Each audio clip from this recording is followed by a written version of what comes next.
So tonight, we'd like to kind of offer a conceptual framework a little bit to explore the way mindfulness works in the path and what we mean by this word mindfulness and how it kind of, I guess, functions to free us from suffering. I hope it's okay to give a kind of conceptual framework talk on the last night, and I guess it is because it's happening. I was trying to remember exactly when it was, but about 13 or 14 years ago, I was living in America, and I was part of a class that met weekly at a local meditation center. And it was for experienced insight meditators who'd been meditating for a number of years.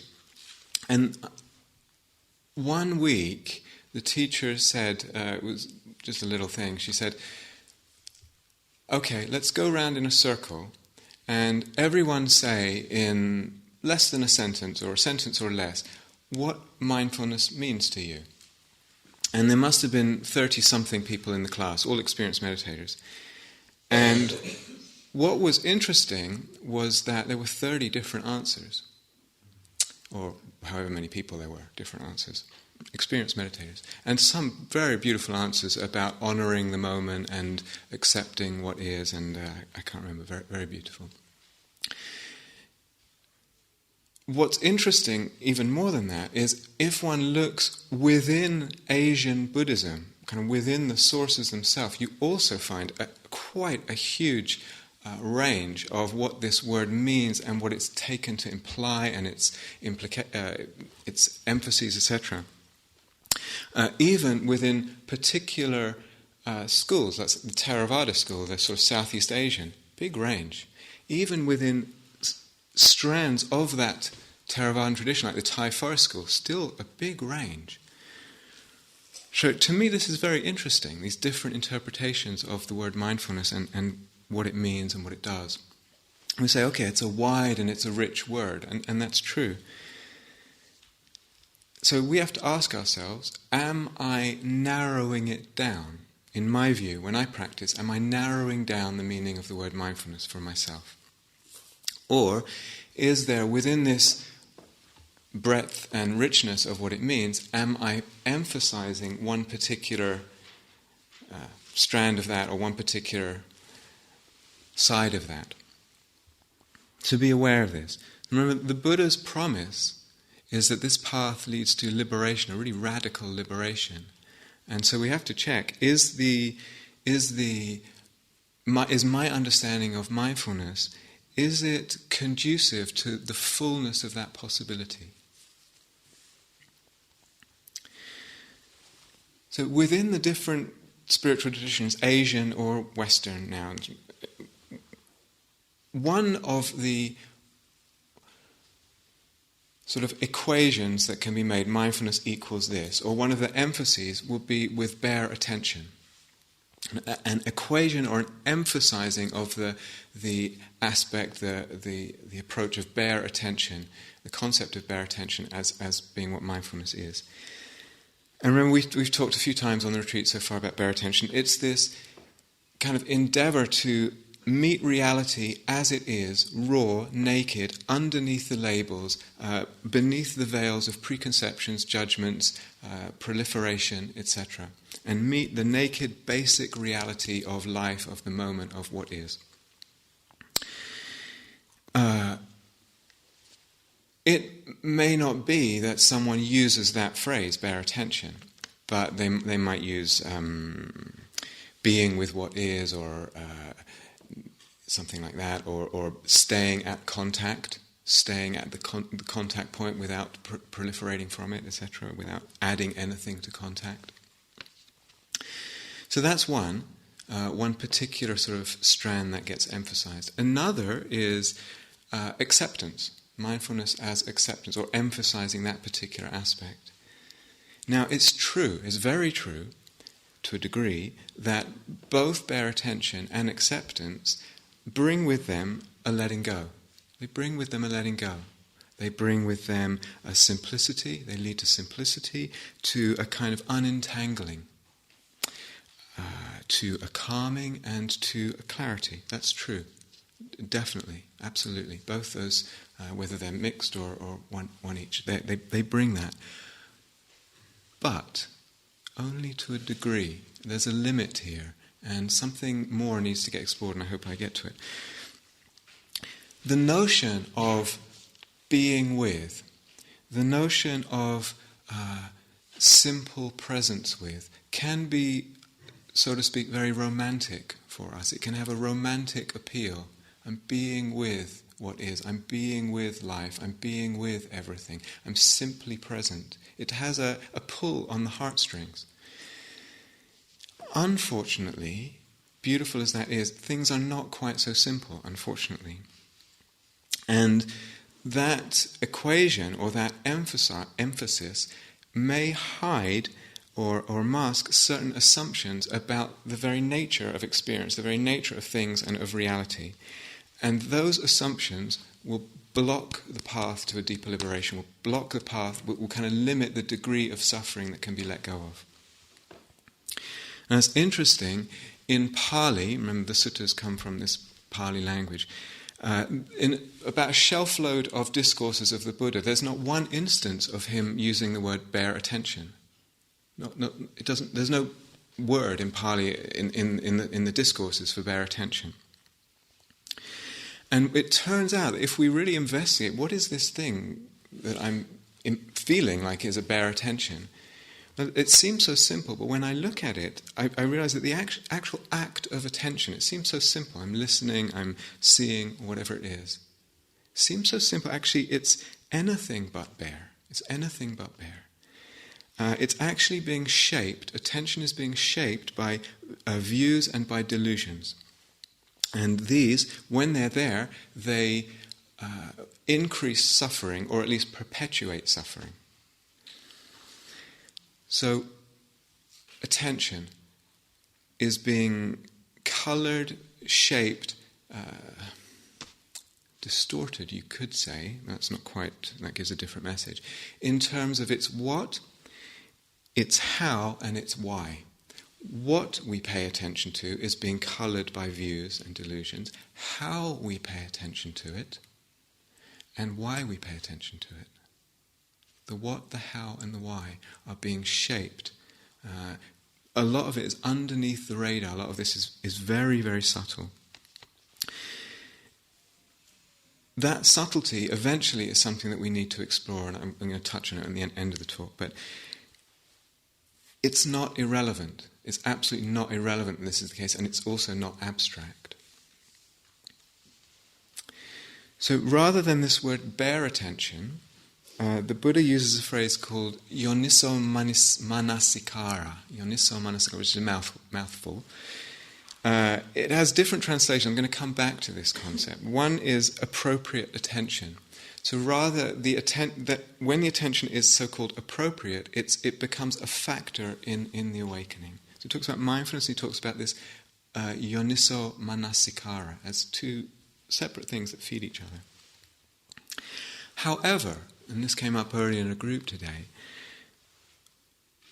I think we still need, as practitioners, and certainly as we're developing practice in the early years, really, we need to fall in love with bare attention. We need to fall in love with the whole idea of being with what is and being open to what is, and the idea of being simply present to life. I think it's absolutely beautiful, and it can compel us and grab the sort of heart's imagination. And I remember also in my practice the sense of what it offered, and the simplicity it brought, and the opening it brought, and the sense of connection it brought. And I think most people, that will be a period of years that they're falling in love with that, falling in love with the new texture it opens and the lightness it brings.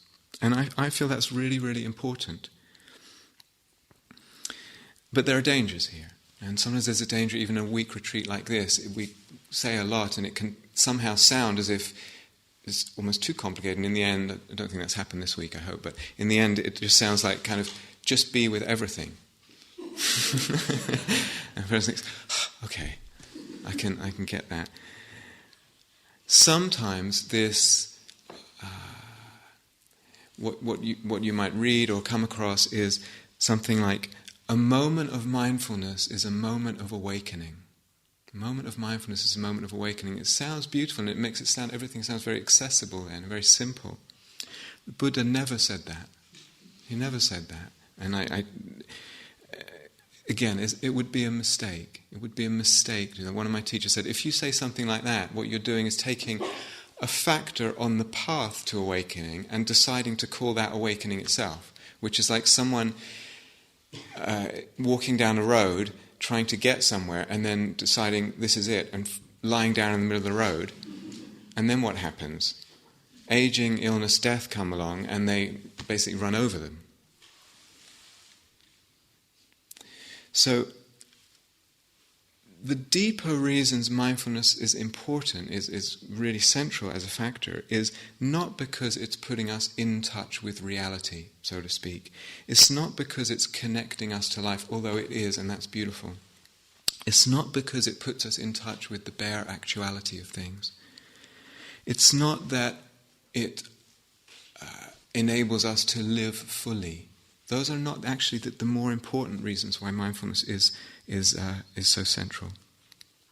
And actually, it turns out that all of those notions, in touch with reality, connecting to life, being with the bare actuality of things, living fully, they all actually involve a kind of, you could say they're based on a kind of fundamental delusion about the nature of reality.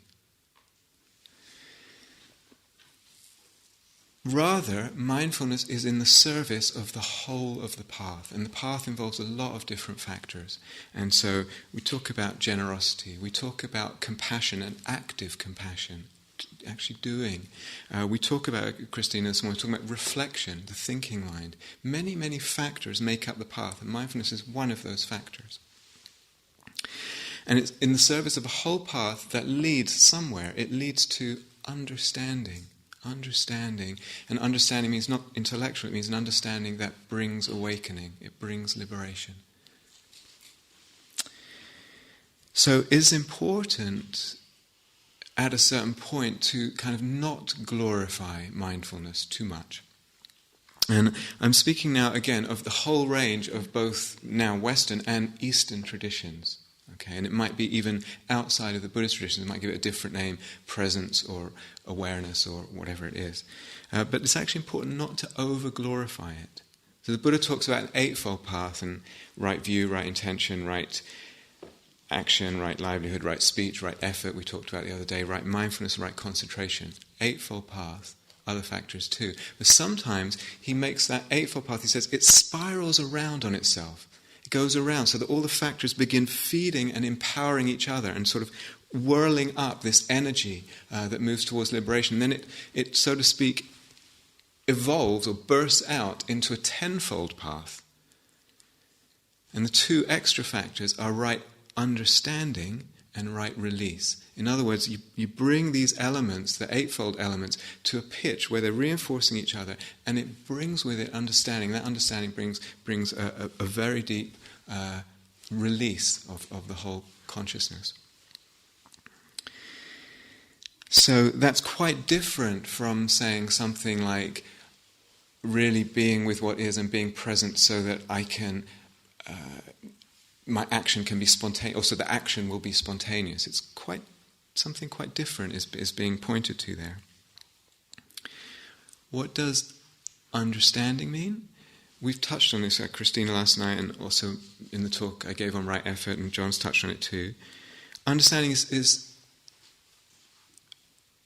manifold, in a sense. One level is understanding what to cultivate, what to develop, which qualities will, as we've been saying, will be helpful, will lead to less suffering, will lead to peace, and what to abandon, and then how to cultivate and how to abandon. That's one aspect of understanding. But a whole other level of it, and the level that brings release, you could say, is understanding how it is that suffering arises. Understanding how it is that suffering arises so well that it doesn't arise. We say understanding the dependent arising of suffering, but even more than that, understanding the dependent arising, how it is that experience or our whole perception of reality arises. There's quite an in-depth, tall order, and that's what the understanding that brings release. So, I don't know when it was, about a year ago, I saw this remarkable film about an amazing man. Some of you may have seen it. It's called Man on Wire. Has anyone seen that? So this guy, French guy, was a tightrope walker and a sort of juggler and, all this kind of stuff. And it was right in the 70s when the World Trade Center was built with the Twin Towers, obviously no longer standing. And he saw a picture of that, and he said, I'm going to put a tightrope between those two towers and do my acrobatic routine on that, on the tightrope. And this he did, and it was filmed, and it's quite amazing. And then you see him practicing, and he's practicing on a tightrope that's, this high or 4 foot, 6 foot high. And you get a close-up of his face, and the level of mindfulness and concentration is extraordinary. I mean, it's so unshakable and so rock-like in the focus.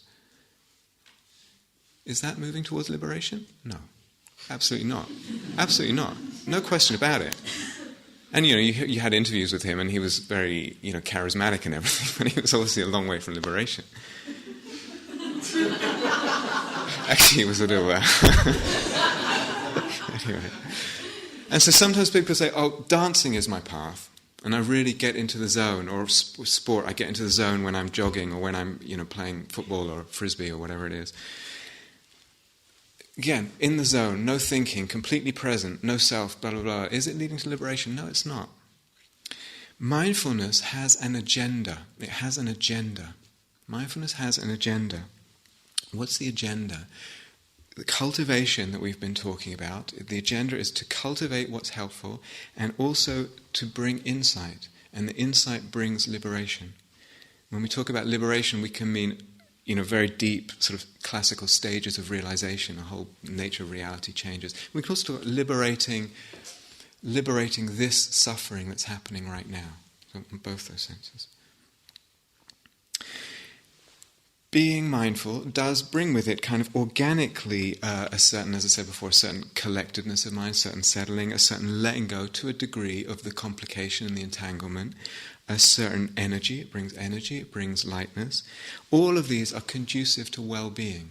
That's part of what we want. We want to gather that sense of well-being slowly in the path. That's a resource. But it's also, in a way, mindfulness, for instance, is involved in metta-practice. We do the metta-practice and you think, this is not mindfulness practice. It is. I'm paying attention. I'm bringing mindfulness there. I'm learning what works. And to learn any skills, I think I said the other night, takes mindfulness. To learn anything takes mindfulness.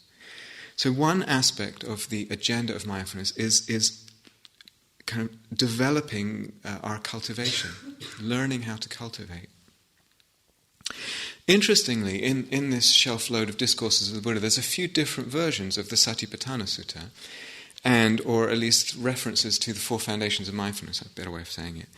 And some of them, what they go through the 4 foundations of mindfulness and they go, and this leads to this deep state of concentration. It's actually seen as a cultivation on the way to a state of concentration.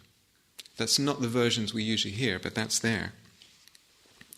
So, and if we take the version that we usually get, which is the Satipatthana Sutta, and we talked the other morning about the first foundation, body, if you look at all the different practices that the Buddha's kind of offering there, he's clearly offering a sense of using mindfulness of the body to develop a resource of calm and pleasure in the body. That's definitely there in the sutta in terms of the way he's approaching the breathing. So that's one whole part of the agenda of mindfulness. But also, learning to see, let's stay with the body, learning to see the body in terms that bring a letting go in relationship to the body. And as I said, when I gave the body instructions, usually we don't let go much in relation to the body. There's a lot of suffering there. But what we're doing, if you follow the instructions in the suttas, learning to see in terms that bring a letting go. So it's a way of looking that's being honed, that's being practiced. learning to see that in a way that brings letting go in relationship to the body, but also learning to use the body as a kind of frame of reference for letting go generally or in the mind. So that's there too, and that's the function of mindfulness in the way of bringing insight and so liberation. So what's happening in these four foundations of mindfulness in Satipatthana Sutta, one of the things, actually a lot's happening, it's quite dense in a way. One of the things that's happening is the Buddha is kind of delineating categories to sort of, again, it doesn't sound very sort of glamorous, but ways of categorizing our experience. So this is body and this is Vedana, in a way that we wouldn't usually do. We wouldn't usually categorize, for example, Vedana, pleasant, unpleasant, neutral. So learning to categorize experience in a certain way, and also learning ways of looking at experience. So certain categories of looking and certain ways of looking at experience. And that is much, much more than saying just be with experience alertly, be with all experience as alertly as possible. It's much more, it's something much more kind of subtle and skillful going on there. So for example, in the mindfulness of the body section, one of the actually it's quite a long piece of it, is imagine that you are, that you're in a cremation ground or a cemetery, and in those days the bodies were left out to sort of rot in the open or be burned. Either go to a place like that or imagine as if you're seeing a corpse. So again, this as if is an imagination. It's away from a being with what is. It's actually using the imagination for the sake of letting go in relationship to the body, for the sake of transforming the relationship with the body. And imagining a corpse or seeing a corpse, seeing a skeleton, got on here, and not depressing. Doesn't have to be depressing. Can actually bring freedom with it. And if one has the courage to dwell with that practice, it actually brings a lot of joy, a lot of freedom, a lot of compassion. So that's a way of looking, a way of considering the body. Or he talks about considering the impermanence, considering things from the lens of impermanence. Or as we talked about, seeing the body as the body, seeing it not in terms of self. These are ways of looking.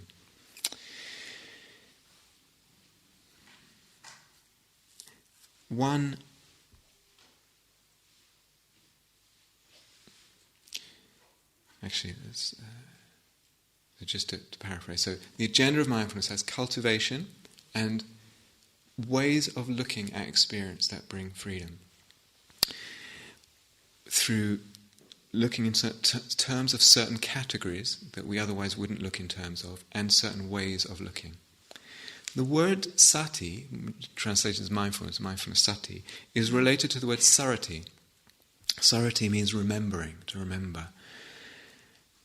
And the implication from this is holding something in mind, keeping something in mind. So that's one of the sort of strands of what mindfulness means, to hold something in mind, to keep it in mind. What am I keeping in mind? These categories of experience. This way I'm framing experience and these ways of looking at experience. So satipatthana, patthana can mean station, or stationing. It's from the Sanskrit root sta, and sta can mean stand, so foundation, the usual translation. But sta can also mean stay or remain or stop.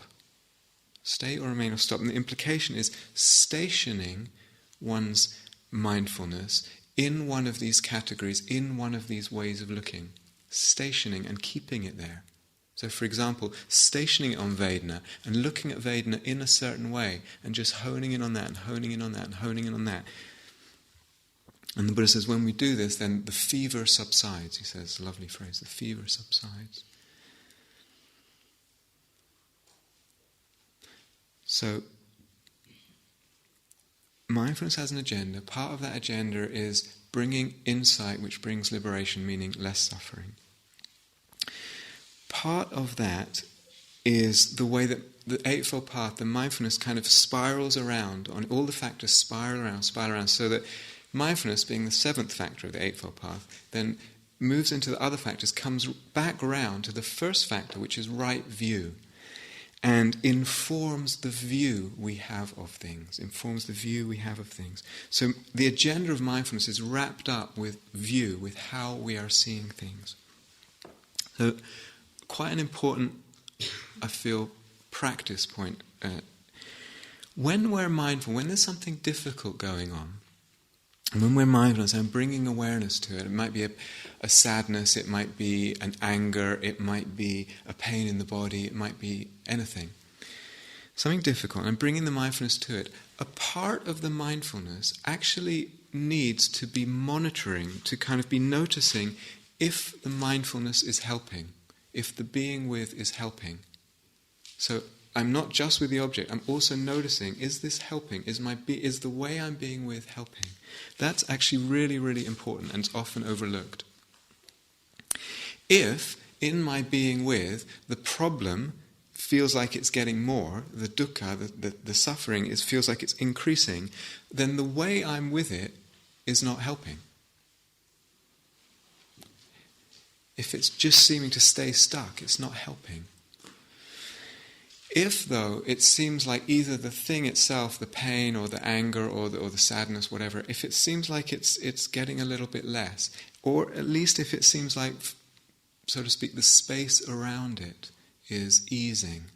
Maybe the thing stays the same, but the space around it is easing.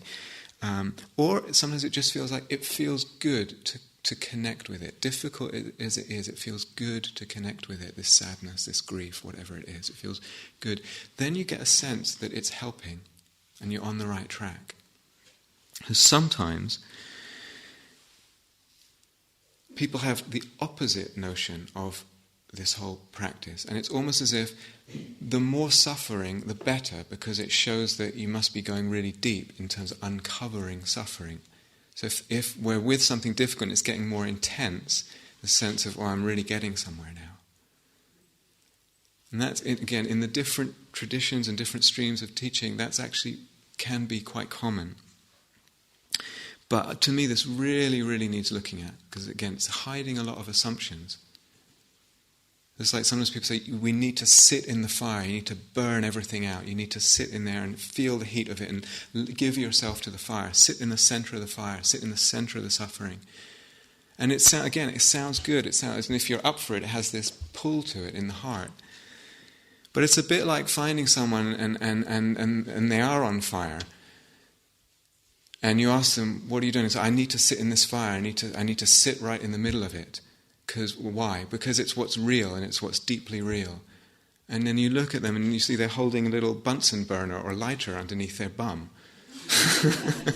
They're holding it there and their jeans or skirt or whatever it is on fire.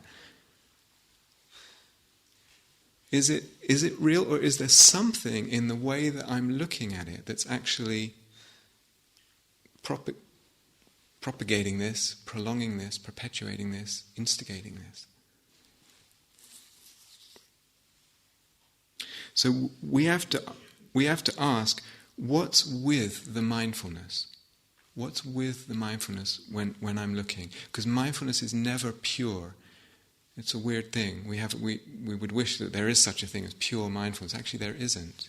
Mindfulness is always with something. There's always something wrapped up with that attention, wrapped up with the looking. Now, so consciously or not, whether we're conscious or not, there's always, with awareness or mindfulness, there's always an agenda. There's always an agenda with any moment of awareness or mindfulness. So awareness, mindfulness, a moment of knowing anything, there's always an agenda, there's always a way that it's forming its object. There's always a way that it's forming this sight, this sound. That's always there. It's always got an angle on what's going on. It's always kind of giving a context to what appears, to any experience. And then the question is this angle, is this context, is the way that I'm looking at it, is it helpful or is it not helpful? So again, I can be bringing in the past. I could be bringing in the past and the future and not even realize I'm doing it. I could be identifying with something. So just to say, this is my pain, or even not even to think it, but just to feel it, this is my pain, that's bringing a context and a colouring to the mindfulness.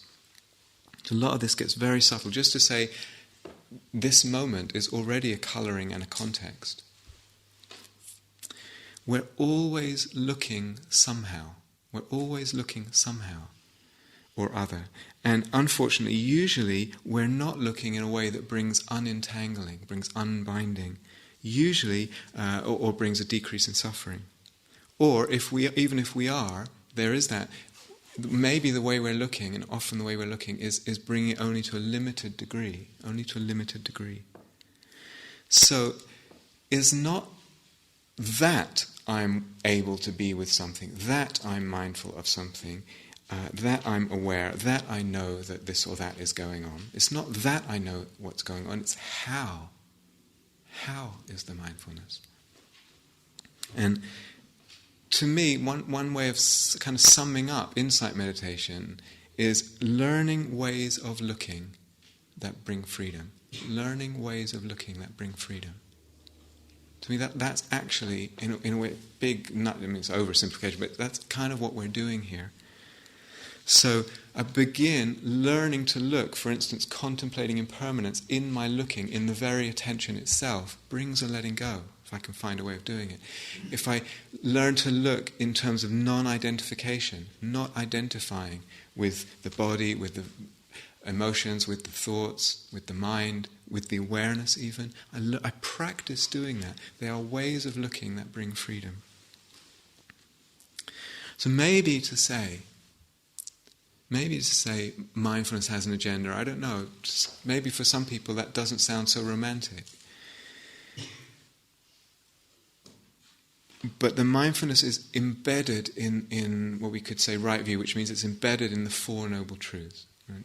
I can't go into this too much detail, but the Four Noble Truths means there's suffering, there's causes for suffering, there's the end of suffering is possible, and then there's the way that the end is brought about or allowed. So what does it mean, just to fill that out a bit, what does it mean to say that mindfulness is embedded in the Four Noble Truths? Here's this moment of suffering, here's this moment of tightness, of pain, of discontent, of anguish in some way or other. A shorthand version of the Four Noble Truths means one's approaching that moment with a sense of possibility, an awareness of possibility that the suffering here can decrease, can get less or even be extinguished. So that's there, if mindfulness is properly embedded in the right way of viewing, in right view, that's there in the way of looking. There's a sense, okay, yes, there's suffering, and there's somehow a possibility that it can be allowed to drain away somewhat. So, A, a sense of possibility that the suffering here can decrease. B, a prioritizing of that. A prioritizing of that possibility that suffering can decrease. In other words, we're looking with the agenda of decreasing the suffering. We're prioritizing. That's the most important thing in the looking. That the suffering can decrease and that freedom can increase. And in a way, we're searching for that. We're searching for that. Now, this doesn't have to be very heavy-handed and very pressured, but it's woven into what we could call right mindfulness, what the Buddha calls right mindfulness. So, third one, C.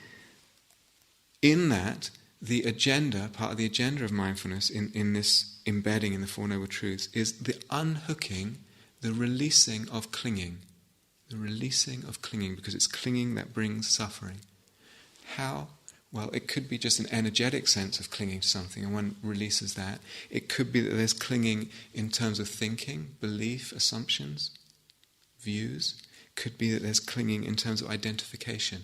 Many forms of clinging. But the agenda is to, so to speak, ferret out the clinging and release it. So, earlier I said mindfulness is in the service of understanding. And I mentioned this word yoniso, manasikara, that the Buddha talked about. I just want to go into this a little bit. Manasikara means, really it means something like attention or reflection, pondering, something like that. It's literally a doing of the mind. Yoni, yoniso, from yoni, actually has a few different meanings. One meaning is womb, or origin or place of birth.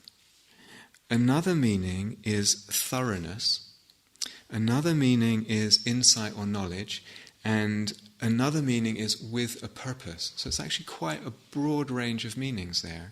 And in a way, they're all implicit in the full meaning of what this phrase yoniso manasikara means, that the Buddha placed so much emphasis on.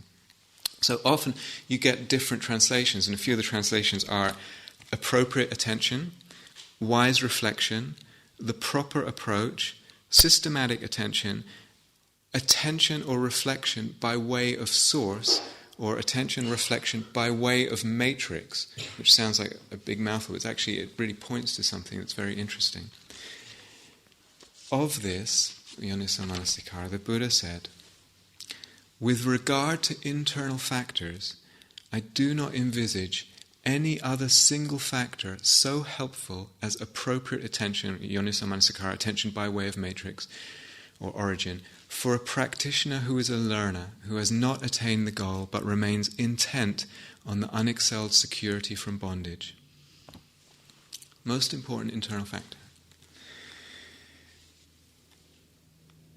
Inappropriate attention, let's turn this around. Inappropriate attention is not viewing experience in terms of those Four Noble Truths. Actually viewing it up, which is the habitual human way, the sort of conditioned way of looking at experience. So when we say looking in terms of Four Noble Truths, that's right view. That doesn't mean a kind of intellectual knowledge about the Four Noble Truths. Oh yes, I know the Four Noble Truths, this. It's more like looking in terms of, as I explained before, it's a way of looking itself. Seeing in terms of suffering and the release of suffering and that possibility, and prioritizing that possibility and finding it in the looking. So it's what we're looking for in the moment. It's what we're looking for. And that way of looking is compassionate and wise and healing. It's compassionate and wise and healing. So we're focused, in a way, on suffering and its conditions, but we're also focused, going back to something we said earlier, and we've said many times on this retreat, on the cultivating of what brings happiness, what brings peace, what brings well-being. Now, as I said, craving and clinging are implicated in suffering. Where there's suffering, there's craving and clinging. Anytime there's suffering, there's craving and clinging.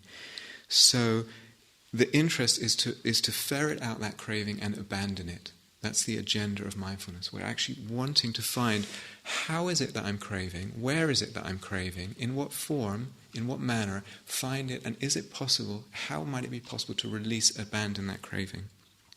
And as I said, it might be a thought, it might be an intention, it might be an identification, it might be in view. And it gets incredibly subtle as practice deepens, incredibly subtle.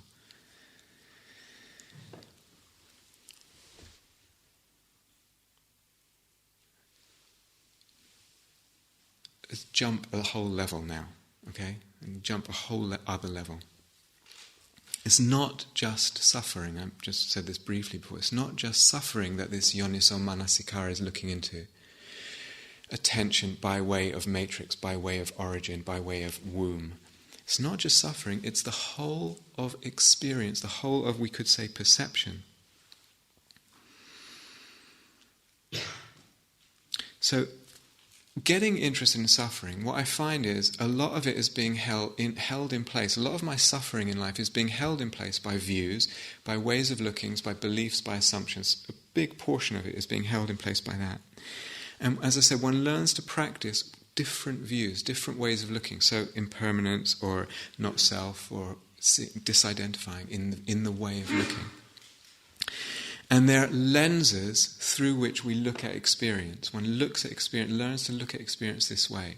It's a practice, really is a practice. So we develop this slowly over time, gradually.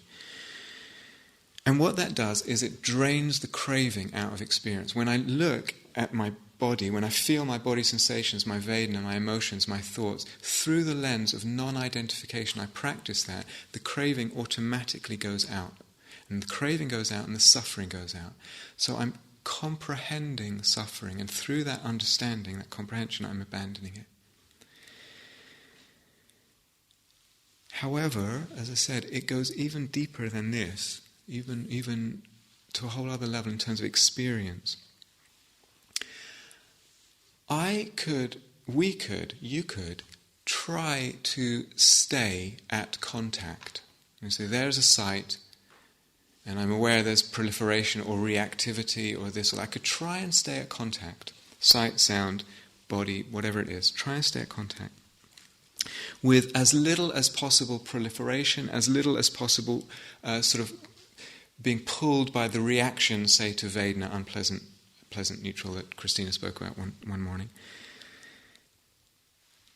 And with as little as possible, kind of leaving my history out of it. I don't need to drag my mother and my upbringing and my whatever it is. I don't need to use the word again. I can do as much of that as possible. I can try to stay with contact. And I can practice that. And at first, for quite a while probably, it will seem like I can do that. It will seem like I'm able to do that, kind of stay with contact. What happens with that is we realize, we've been putting all this veil of complication and preconception and everything over experience. It's almost as if experience becomes more vivid, more bright, more real. Beautiful, beautiful. The veils are removed. This moment becomes more bright, more vivid, more real. But then, if I keep trying to do that, it reveals itself as not being so simple.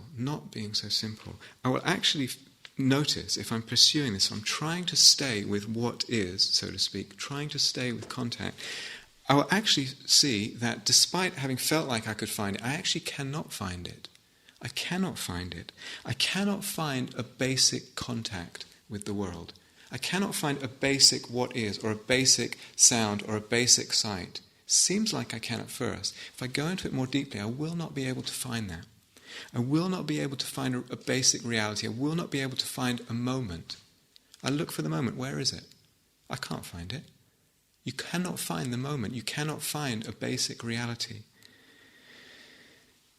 If I've been practicing in a way, as they framed, the mindfulness framed in terms of the Four Noble Truths, and moving in a way of finding the craving and letting go, and just letting go, and I'm developing that over time, gradually. I'm developing my ability, my skill, my art of letting go. The whole thing just gets more and more subtle over time, not linearly, more and more subtle. So I'm able to let go at more and more subtle levels. What I find if I follow that instead of a basic reality, a basic moment, this moment in its vividness and its isness, in its what-isness, presenting itself and being clear, I find the exact opposite, that the moment, the experience, the so-called basic reality begins to actually dissolve and fade.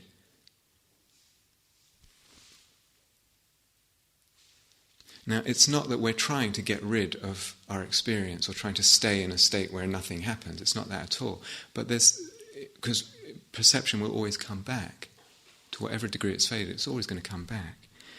So it's not that we're trying to get rid of it. But something's gone on there. If I've been following this mindfulness appropriately wrapped up with yoniso manasikara and wrapped up in the Four Noble Truths, wrapped up with that way of looking, I'm letting go of craving of different kinds, something happens. Experience fades. It doesn't reveal itself as an isness, as a purity of this is the reality of this is the moment, this is the moment of contact. The opposite happens. And it's so easy to overlook the significance of that. So easy. And we could say it fades because things are impermanent, but it's actually not fading because it's impermanent.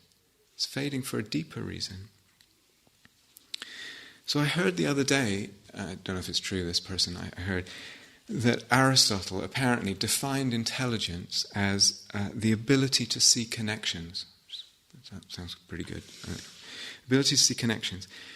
This, I think, is actually really crucial in our Dharma exploration, and when we use this word investigation, that's really where it ends up going, the ability to see connections.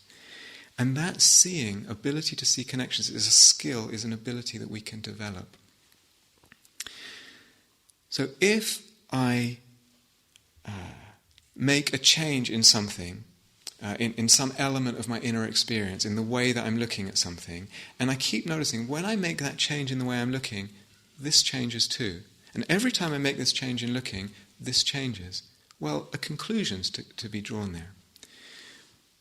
It implies something. It implies, in relation to what we've just been talking about, that the very way of looking, the very ways of looking themselves, build the reality. They build our reality.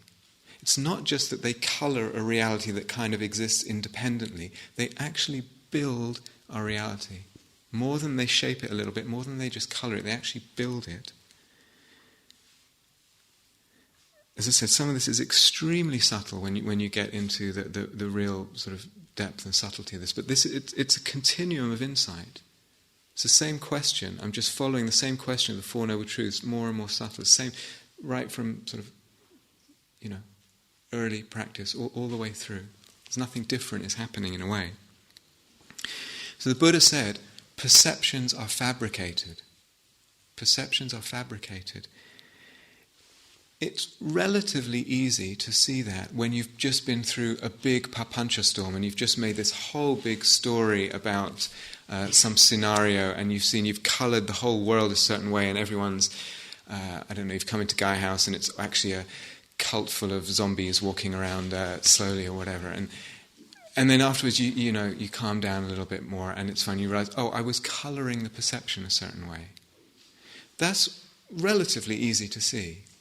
But actually what the Buddha's saying is all perception is fabricated. So sometimes people say, do you want your reality with or without additives?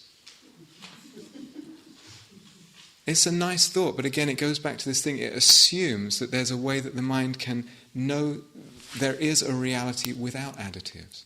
There's no such thing as a pure mindfulness. So why is it that even when a person kind of reaches that, following this theme, same theme, Four Noble Truths, yoniso, manasikara, wrapped up with the mindfulness, following that, may even reach this kind of happens to them in practice, they begin to sense it and they often overlook it, or they don't see its significance. Very common it's overlooked. Why? Is because delusion, which is the fundamental problem in all of this, the Buddha says avidya, delusion. Delusion is a belief, a very deep-rooted belief in the kind of independent, fundamental reality of things, that things have an independent existence. This is a table, this is a talk, this is a me, this is a you, this is a moment, this is a whatever. That sense of the not an intellectual, ingrained belief in the independent reality of things, that's what the Buddha calls delusion. And that is the fundamental problem. Sometimes we can say, yes, I see that things arise dependent on conditions. I see that there were conditions that in the past gave rise to this. But still, in the moment, it's what it is. It's what it is. Hasn't quite gone deep enough. It's what it is right now. Hasn't quite got deep enough. When that avidya is there, when that belief in the sort of independent reality of things is there, perception will continuously be manufactured, fabricated in a way, shaped in a way that we're perceiving inner and outer, self and world, self and other, events, both inner events and outer events, and processes in time. It will continually fabricate perceptions that way. When that belief is there, the belief itself will continue spin those kind of perceptions, and then become unquestioned. That's the world that we live in. 6 billion people agree on it. Unless we learn not to support, with practice, to not support those perceptions with views, with the views that support them, and see through that process, through taking away the supports in the view, that they're built, that they're fabricated. So if my mindfulness is just a passive watching, I'm just watching, just not interfering, just watching. It may not be that I understand or that I get to shake up and remove all the supports that are holding the seeming reality in place, unless I actually start tinkering with it a little bit and pulling away the supports. Like a house of cards, I pull away this card, I pull away this card, and I see what happens. So passive mindfulness, just watching, it's beautiful, but it may not reveal that totality of the depth of the insight. And the Buddha said, what do I need to do to gain full awakening? He said, you have to contemplate in such a way, for example, with relationship to Vedana. Let's talk about Vedana again. You have to know, such is Vedana. This is Vedana. Such is its origination, and such is its disappearance. So that oftentimes that you can hear that and think it means, he's pointing to impermanence. Such is its origination, such is its disappearance. It's not, again, that it disappears, it's how it appears and how it disappears. It's this dependent arising, dependent on the mind fabricating it, the way of looking. So something at a whole different level. So I can approach this a few different ways. If I look for the basic reality of things, if I look to find the essence of things, if I look to find this moment, I will find that things are unfindable. I will find that things are unfindable. Or I can be taking away these supports I was talking about, taking away the craving, taking away the identification, unbuilding, so to speak. And I will see the fabricated nature of any and all so-called reality. Any and all so-called reality. I will see that it's fabricated. Another way of going about it is actually seeing that the way things seem to exist, as if they had an independent existence, inner or outer things, that's actually a logical impossibility. And I'm not going to go into it, but again, Christine was talking this morning about using the reflective mind very well, that we're not trying to not think in this practice. Again, in the later Buddhism, one of the things that happened is Nagarjuna and other people came with a very, very rigorous logical disproof of the then prevalent view in Buddhism and in the Dharma that things did have an independent existence. And he just kind of amazingly, brilliantly, logic, just tore it all to pieces. So things cannot exist. Inner things, outer things, they cannot exist in that way. So they're unfindable, they're fabricated, they lack an independent existence. There is no basic independent reality of anything, of inner things or outer things. When I believe that there is, I suffer through that belief, because I've been struggling in a world of inner and outer things which seem to be real. And as long as that belief is there will be a level of suffering there. There's a basis for suffering.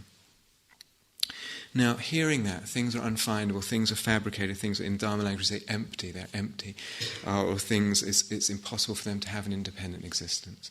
We hear that, it could be, and I know it often is, a person finds this unfindability frustrating, or it reeks of nihilism, it reeks of saying nothing exists, it's all an illusion, or it's frightening. Or all of these, it's frightening. The whole notion is, well, hold on.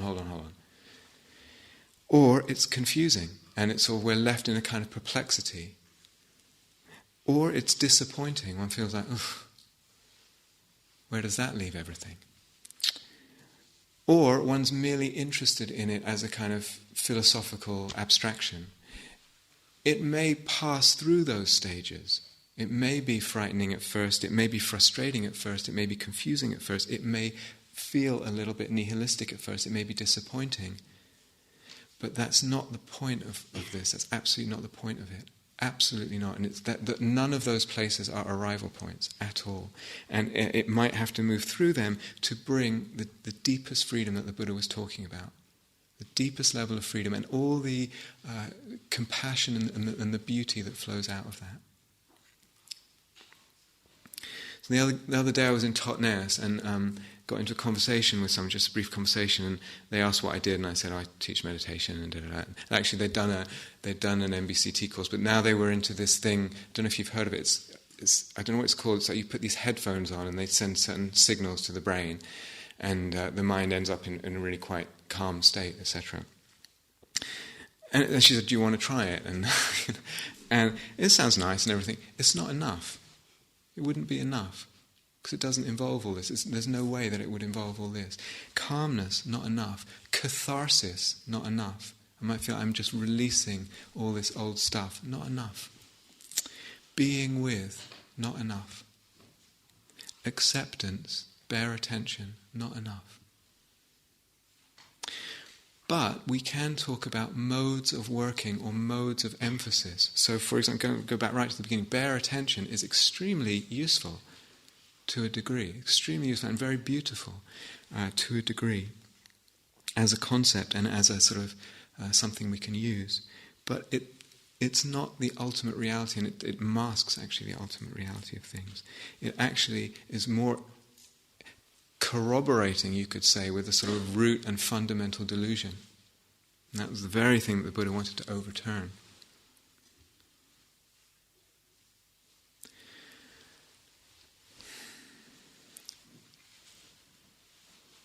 So where to land with this?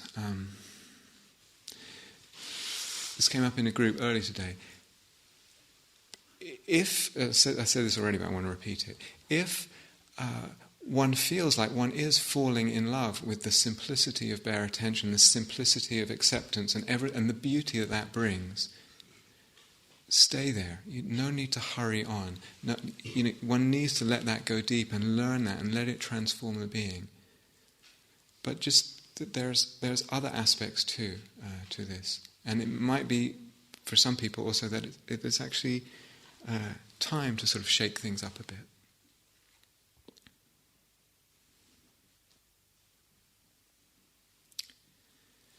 Okay. Okay. So let's sit for a little bit together. Thank you.